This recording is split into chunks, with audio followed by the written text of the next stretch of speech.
트럼프가 중국의 미사일을 막을 황금빛 방패를 꺼내 들었습니다. 바로 골든돔 프로젝트라는 것을 꺼내 들었는데요. 현대전에서 어떤 게임의 판도를 바꿀 게임 체인저로까지 불리고 있습니다. 트럼프 대통령은 원래 대통령 캠페인 할 때 선거 캠페인이요, 이 최첨단 미사일 방어망을 짓겠다고 공약을 한 바 있거든요.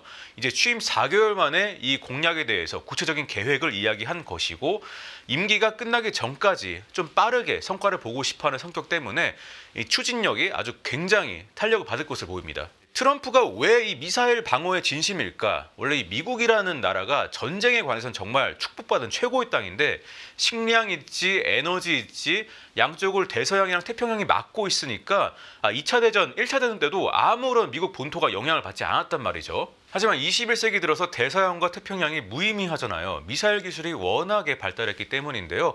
미 공군도 이러한 사실을 인정하고 보고서를 통해서 우리가 다른 방식으로 미국 본토를 방어해야 된다, 이렇게 결론을 내렸습니다. 핵 개발에 성공한 데다가 대륙간 탄도 미사일까지 있는 북한도 문제인데, 무엇보다 중국이 제일 눈에 가시입니다. 이 중국은 2015년도에 제2 포병부대를 재창설해서 로켓군이란 걸 만들었어요.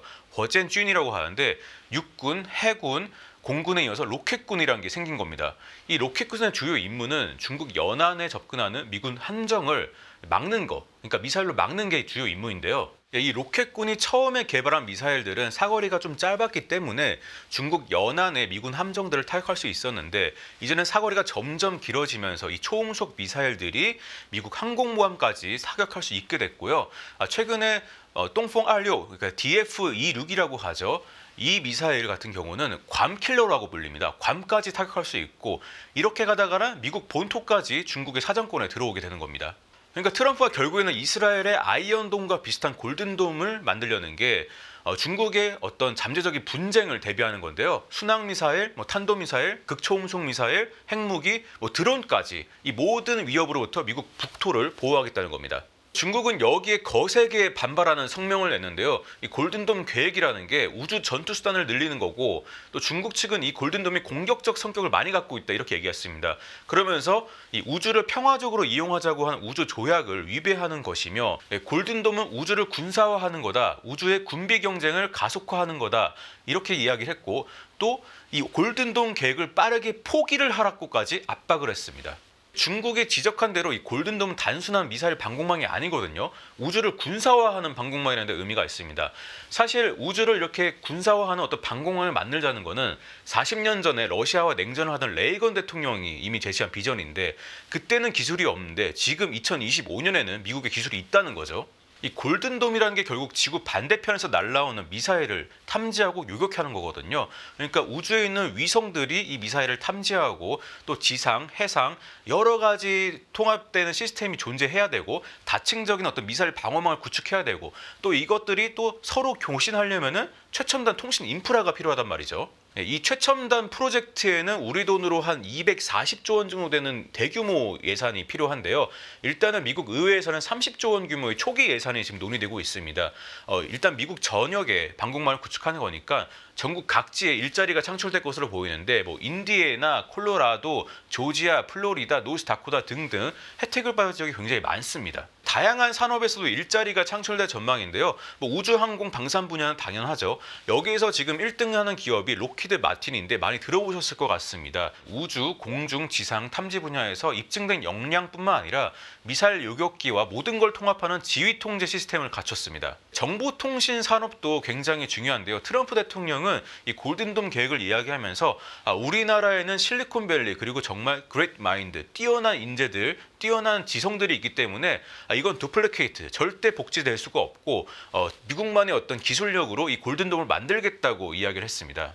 외신 보도에 따르면 골든돔 프로젝트에 참여할 기업으로 3가지 기업이 언급이 됐는데, 로켓을 발사하고 위성통신 서비스를 하는 일론 머스크의 스페이스X, 그리고 군사 소프트 업체 팔란티어, 그리고 군사용 무인기를 만드는 안드릴 등입니다. 이 세 회사가 올해 들어서 트럼프나 아니면 국방부 고위 관료들이랑 많이 접촉을 했다고 해요. 그러니까 자기들의 계획을 좀 이야기하면서 뭔가를 따내려는 거죠. 이 계획에는 위성을 한 400개에서 1000개 정도 우주에 쏴가지고 이 커다란 우주 통신망 그리고 탐지망을 만드는 그런 계획이 있고, 또 200개 정도의 공격 위성을 또 쏘아 올려가지고 이 공격 위성에서 레이저라든가 미사일로 요격하는 그런 컨셉까지도 포함되어 있었다고 합니다. 트럼프 시대를 만난 글로벌 우주 산업이 지역적으로는 미국, 분야에서는 방산 쪽으로 좀 많이 크고 있는데요. 이 우주 산업에 대해서 이야기하자면 로켓을 발사하고 위성을 제조하는 이런 업스트림 분야, 그러니까 상류 분야가 있고, 그리고 통신, 데이터 서비스, 아니면 지상국을 운영하는 이런 다운스트림 분야로도 나눕니다. 이 업스트림 같은 경우는 로켓 쏘기가 정말 기술적으로 뛰어나야 되잖아요. 기술적 진입장벽이 높기 때문에 스페이스X나 로켓랩 같은 이런 글로벌 소수 기업이 사실상 독점하고 있는 그런 시장이고요.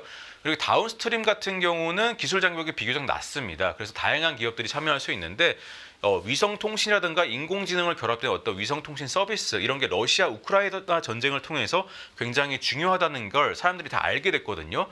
그렇기 때문에 이 위성통신 분야에서도 다양한 기업들이, 또 우리 기업들도 많이 지금 참여하고 있습니다. 국내에서 주목할 만한 상장사가 몇 군데 있는데요. 코스닥 상장사 세트랙아이가 대표적입니다. 지구관 측 위성 시스템을 개발하는 회사로 초고해상도 위성 영상을 공급하는 회사이고요. 또 위성 영상 데이터가 국방 분야뿐만 아니라 정말 다양한 산업에서 쓸 수 있습니다. 심지어 투자에서도 쓰이는데 위성 영상으로 어떤 제조업체 가동률 같은 것도 좀 찍어가지고 어떤 투자에 엣지를 얻는 그런 식으로도 대안 데이터로도 쓰이고 있습니다. 그리고 코스닥 상장사 인텔리언테크도 프리미엄 위성통신 기업으로 알려져 있고요. 아까 또 지구관 측 인공위성 전문 기업인 루미르, 이 역시도 세트랙아이랑 좀 비슷하게 영상을 공급하는 그런 회사입니다. 트럼프가 당선 4개월 만에 우주방산 드라이브를 강하게 걸었듯이 우리나라도 대선 이후에 우주산업이 좀 동력을 받을 것 같거든요.